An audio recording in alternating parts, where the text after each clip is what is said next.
How do you know if you have symptoms of ADD or ADHD? Do you forget your keys? Have you lost your phone 10 times today? Maybe that's A or ADHD, or maybe this is just typical. It's very difficult to decipher between what is pathological and what is typical.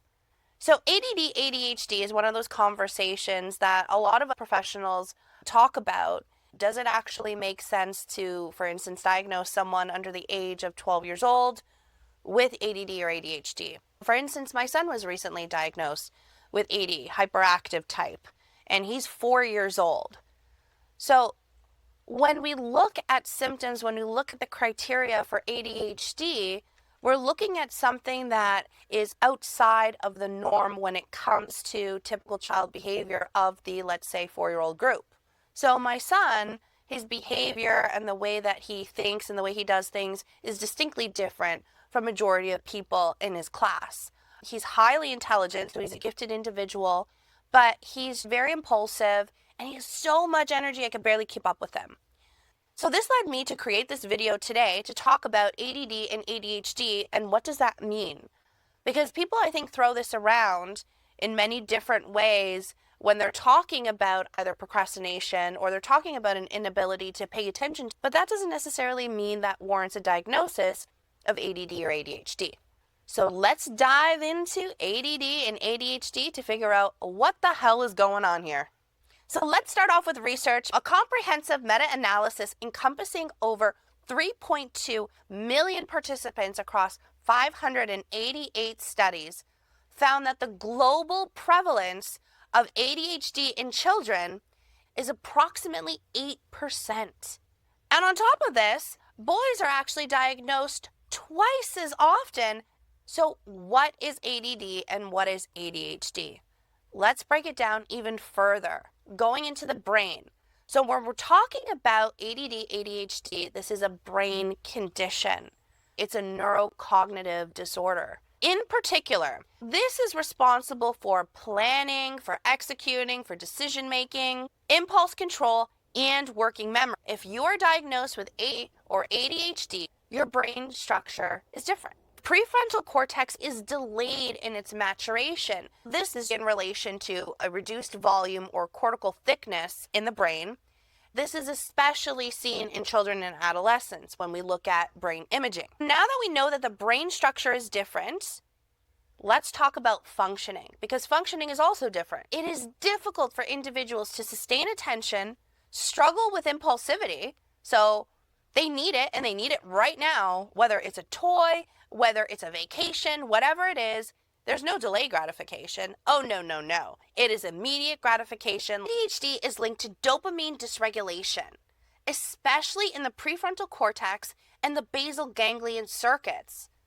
So what the heck does this mean in layman's terms? It means that dopamine is responsible for motivation, reward processing, and sustaining attention. Dysfunction in this area of the brain may lead to difficulty initiating tasks. Now that we understand that there is a brain condition attached to ADD, ADHD, and that this significantly impacts the prefrontal cortex, which is our higher order reasoning, our ability to think and analyze, our ability to plan and make all of these decisions, it's especially difficult for individuals who are in school. So if you're someone who is in school and you're struggling, maybe you're a younger person, you're a child, or maybe you're an adolescent, you're an adult going back to school, when it comes to sitting in class, either listening to lecture or like my 4-year-old being told to sit down and pay attention, he's going to run around. He's going to get bored, he's going to get irritated, and he just can't do it, which means he will lose out on all of the learning opportunities because he just can't sit still. Specifically for him, he's more advanced in terms of his cognitive abilities because he's in more of the gifted realm. He needs to be mentally stimulated. He needs to be cognitively stimulated, but for a shorter period of time, have more breaks, and definitely expel his energy. So he loves to read. He likes to do math. So we'll do these pieces and then he'll take a break and we'll go out and we'll play soccer, or maybe he'll play Zelda only for a few minutes. We do want to have boundaries when it comes to video games. If your child is struggling with ADD or ADHD, be mindful if they're playing video games for 8 hours, 2 hours straight, it's probably not helpful. So definitely have it in increments. Now, because he's a little guy, I usually use behavioral techniques, and this is really common and helpful for young kids. So for parents, if you don't know the aspects of ADD, ADHD, that's okay. You're not alone. I've worked with many parents who had no clue.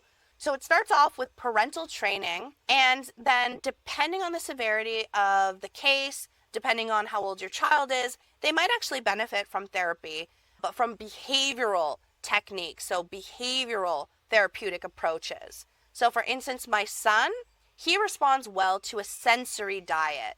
So he likes touching things, feeling things, smelling things. He loves to bake with my husband. He likes to jump on his little trampoline. These are some things that he likes to do in order to stimulate his senses. If you're someone who is a teen, a young adult, and maybe you're struggling at work because you have so much to do and it's hard to organize everything, it's hard to plan everything out, you have a project, it's due this day, how are you supposed to go from doing nothing, getting nothing done, just beginning the project, to all the way to completion? How are we supposed to get there? Well, if it's difficult for you because you have a different brain structure, then CBT, cognitive behavioral therapy, is going to be helpful for you. CBT can target executive dysfunction, procrastination, impulsivity, and help enhance decision-making capabilities. So techniques and tools that you can use as a means to enhance your capabilities.